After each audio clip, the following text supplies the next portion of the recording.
We have studied about polynomials in one variable. Let us look at some examples.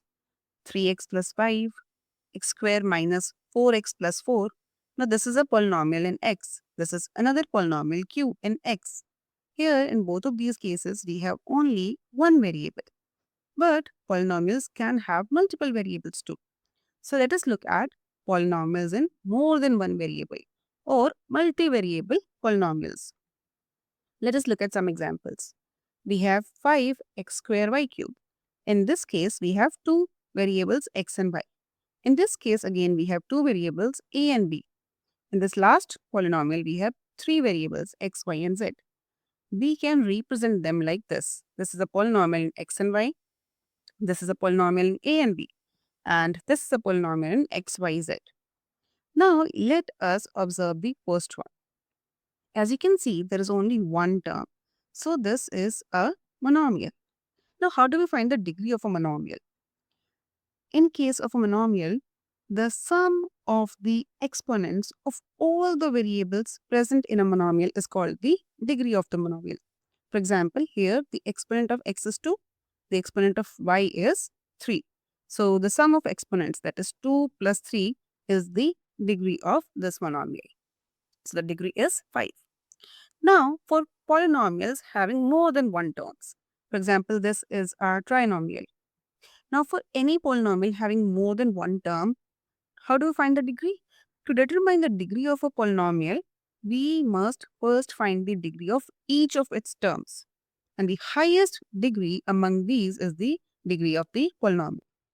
For example, the degree of the first term here is 1, right? The degree of the second term, a square b, this is 2 plus 1, exponent of b is 1, that's 3. The degree of the third term is 1 plus 1, that's 2. So the highest degree among these is 3. Therefore, the degree of this polynomial is 3. Now that we have a good idea about multivariable polynomials, let us see how can we perform basic operations like addition, subtraction, multiplication, and division on them. We are going to start with addition of multivariable polynomials. Let us look at one example. Find the sum of x cube minus 3xy plus 2y square and 3x cube plus 7xy minus 8y square.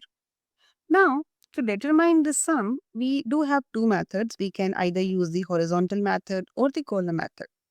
But there's something we need to keep in mind, which is that we need to group together the like terms.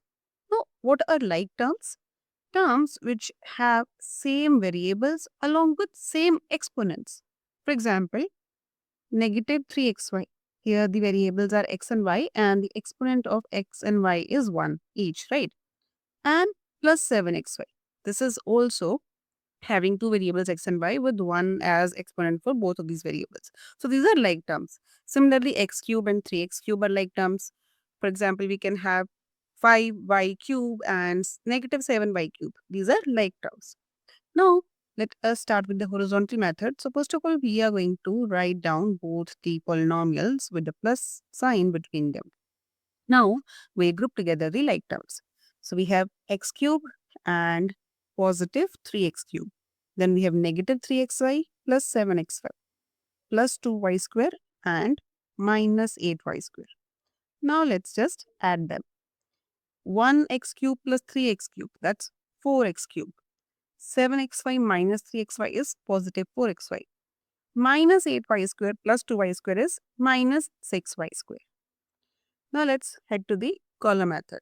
So we're going to write both the polynomials in two rows, one and second row.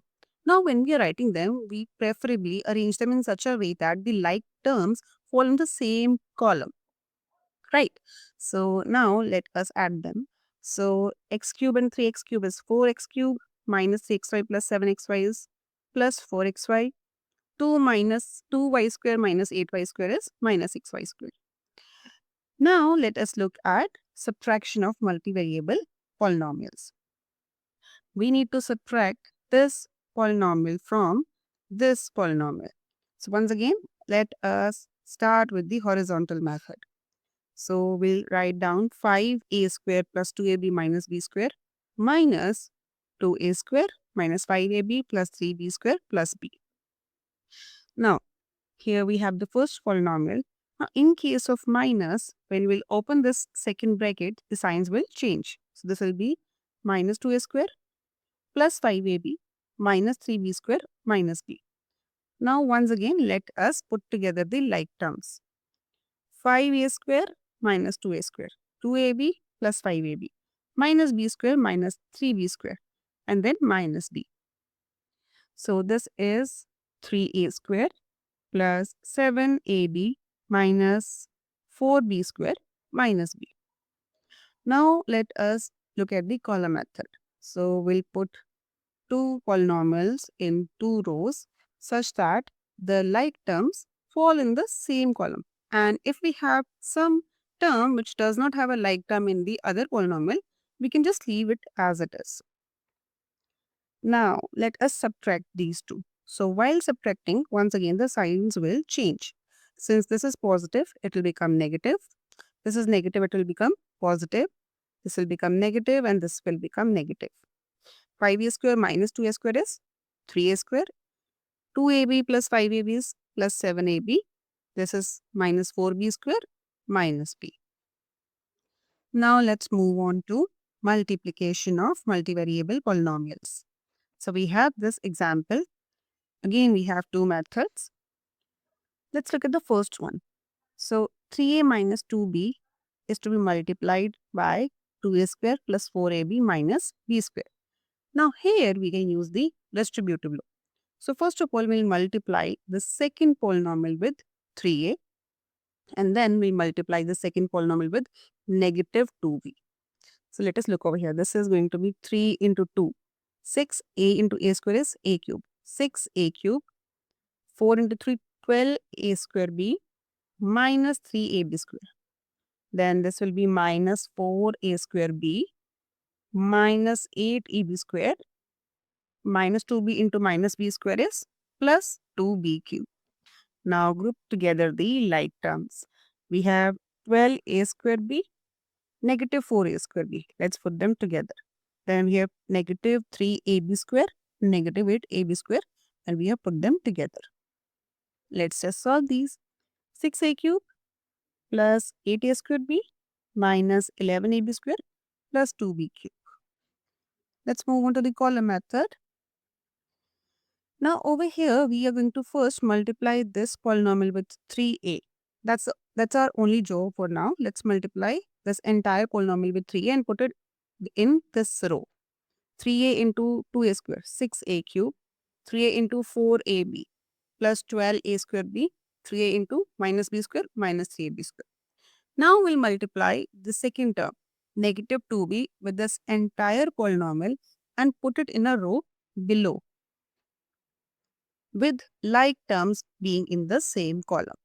So this is negative 4a square b. Now instead of putting negative 4a square b over here, we put it just beneath 12a square b. Then we have negative 8ab square, and lastly we have positive 2b cube. Now let us add them. That's 6a cube plus 8a square b minus 11ab square plus 2b cube. Lastly, let us look at division of multivariable polynomials. During division, the terms of both the dividend and the divisor are written in either descending or ascending order of the powers of one variable x or y. Now, what does this mean is, so when we have written this, divide, this is the dividend, a cube plus 3a square b plus 3ab square plus b cube by a plus b. We are going to make sure that whatever is given to us is in descending or ascending order of the powers of any one variable. Like over here, this is a cube, then we have a square in the second term, a raised to power 1 in the third term, and a raised to power 0. There's no a term over here, right? So a raised to power 0 in the fourth term. So this is already arranged in the descending order of power of a. And so is this. A raised to power 1 and this is then a raised to power 0. So if it is not given in the question in this way, we will first arrange it in ascending or descending order of the power of any one variable in the polynomial. Now let us divide this by a plus b. Now this goes like the normal division. The very first thing that we need to see is how to make the first term of the divisor equal to the first term of the dividend. So in order to make this a to a cube, I should multiply this with a square. So if we do that, a into a square is a cube. But we are going to have to multiply positive b with a square as well. That will be a square b, right?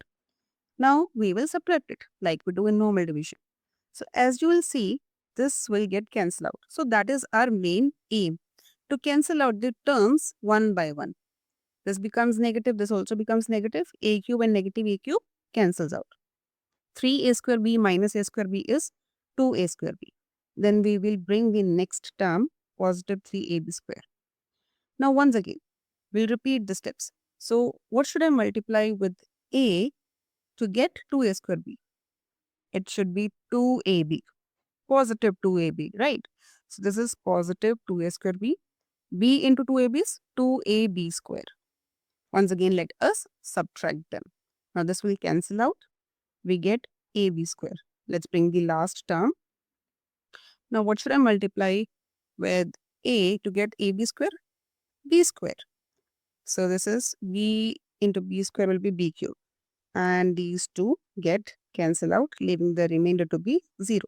So this is our final result. A square plus 2ab plus b square, which is the question.